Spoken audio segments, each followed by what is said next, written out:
Hello students. Yesterday we discussed some parts of human skeleton. So today we will again continue with the joints of the body. Our skeleton is made up of hard and strong bones. Bones cannot be bent. We bend or move our body parts only at those places where two or more bones join together. Such places are called joints. The place where two or more bone meet in a skeleton is called joint. I again repeat the definition. The place where two or more bones meet in a skeleton is called joint. Several types of joints occur in human skeleton. Most of joints allow the bones to move. The amount of movements depend on the type of joint. Joints of the bone help in the body movements. We can move our head, arms, hands, legs and feet because all these parts have a bone joints. If in the freely movable joints like elbow, knee, shoulder and hip joints, the end of bones forming a joints are held in the place by the strong connective tissues called ligaments. The ligaments connect the bones forming the joints and prevent bones from falling apart during movements. So, first type of joint is a hinge joint. If we open and close the door, we will find that door can move only forward and backward. Actually, the door is joined to its frame by the small metal joints called hinge. The hinge allows the door to move only in one direction, that is forward and backward. So, a hinge joint allows the movement of bone in only one direction, that is forward and backward.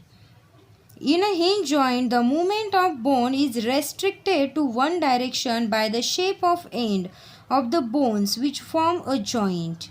In our body, hinge joint occurs at elbow, knee, knuckles means a finger joints and jaw are the hinge joint. Then our next joint is a ball and socket joint. In the ball and socket joint, one end of bone has a round shape like a ball which fit into a socket like bone of other bone. The ball type end of one bone can turn freely in a socket of other bone. So in ball and socket joint, the bone can turn in any direction, that is forward and backward, side to side and even rotated. So the shoulder joint and hip joint are the ball and socket joint. Shoulder joint and hip joint are ball and socket joint. For example, if we stand up and move our arm around at the shoulder, we will find that we can move it forward and backward from side to side and we can also rotate it.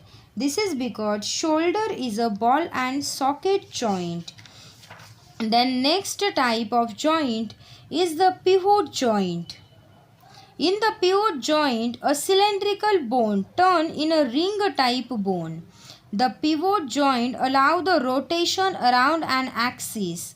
The pivot joint exists between our skull at the top vertebra of the backbone. The pivot joint exists between our skull and neck. The pivot joint between the skull and neck allow our head to bend up and down and turn from side to side. We can also say that the pivot joint connect our head to the neck. The pivot joint occur in the forearm near the elbow. So, then our next joint is the gliding joint. This kind of joint allows the bones to glide over one another and provide a slight movement. These bones have a flat end and can move from side to side as well as back and forth. The joint at the ankle and wrist as well as the joint between the vertebra are the examples of gliding joint. The next joint is a fixed joint. In some joints, the bones are held to slightly move together that they cannot move at all. Such a joint are called fixed joint. I again repeat the definition. The bones are held tightly together that they cannot move at all. Such a joints are fixed joints. In fixed joint, the bones are held very firmly together by the strong fibers. Fixed joints are immovable joints. The function of fixed joint is to provide the strength and support to the body or protect the delicate organs like a brain, which cannot withstand any kind of deformation. Fixed joint also occurs in a skull. The hard and strong skull protect the delicate organs of our body called brain. If we open our mouth wide, we will find that we can move our lower jaw away, but upper jaw does not move at all. We cannot move the upper jaw because it is connected to the skull by the fixed joint. There is a fixed joint between the skull and the upper jaw. We can move the lower jaw because lower jaw is connected to the skull by the movable joint called hinge joint. Fixed joint also occur in a hip bone. The hip bone is connected to the backbone by the fixed joint. Then our next point is the movements of the bone. Bones cannot move by themselves. It is the muscles that make the bone move and help in the body movements. Muscles are attached to the bones by the tissues called tendons. The muscle work in pair to produce the movement. The muscle contract and relax to pull the bone in a one direction and other contract to pull the bone in opposite direction. When the movement of our arms occur due to the contraction and relaxation of muscles.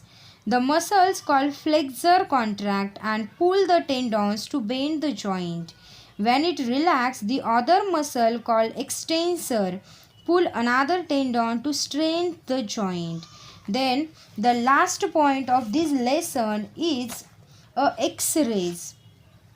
The skeleton is made up of bones of many different shapes and size. We can know the shape of different bones in our body by looking at the X-ray images of our body parts. The X-ray image show the shape and number of bones in various parts of our body. The X-ray image show shape and number of bones in the various parts of our body.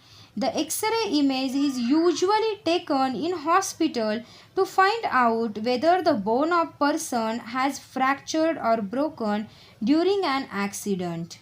There are 206 bones in a human skeleton, and that bones are interconnected through the joints from the various parts of our body.